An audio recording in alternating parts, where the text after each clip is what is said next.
నెల్లూరు జిల్లా చేజర్ల మండలంలో భారీ అగ్ని ప్రమాదం జరిగింది. నాలుగుల వెల్లటూరు గ్రామంలో రెండు పెద్ద గడ్డివాములు తగలబడ్డాయి. గ్రామానికి చెందిన వేలూరు రంగయ్య, కూచి బుజ్జయ్యకి చెందిన పెద్ద గడ్డివాములు మంటలు అంటుకోవడంతో స్థానికులు భయాందోళనకు గురయ్యారు. ఈ ప్రమాదంలో గడ్డివాములు పూర్తిగా దగ్ధమయ్యాయి. పోలీసులు కేసు నమోదు చేసి విచారిస్తున్నారు. ప్రమాదవశాత్తు తగలబడ్డాయా లేక ఆకతాయిలు నిప్పు పెట్టారా అనే కోణంలో కేసు దర్యాప్తు చేస్తున్నారు. ఎన్నికల వేళ గ్రామాల్లో ఎటువంటి జరగడంతో ఏ ఘర్షణలకు దారితీస్తాయన్న అనుమానాలు వ్యక్తమవుతున్నాయి.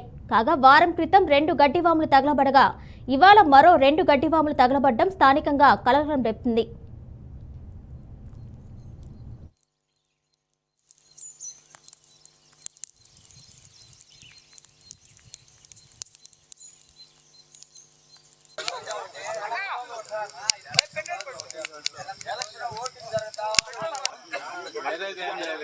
గాలి కాకుండా అప్పుడు మనం చేస్తే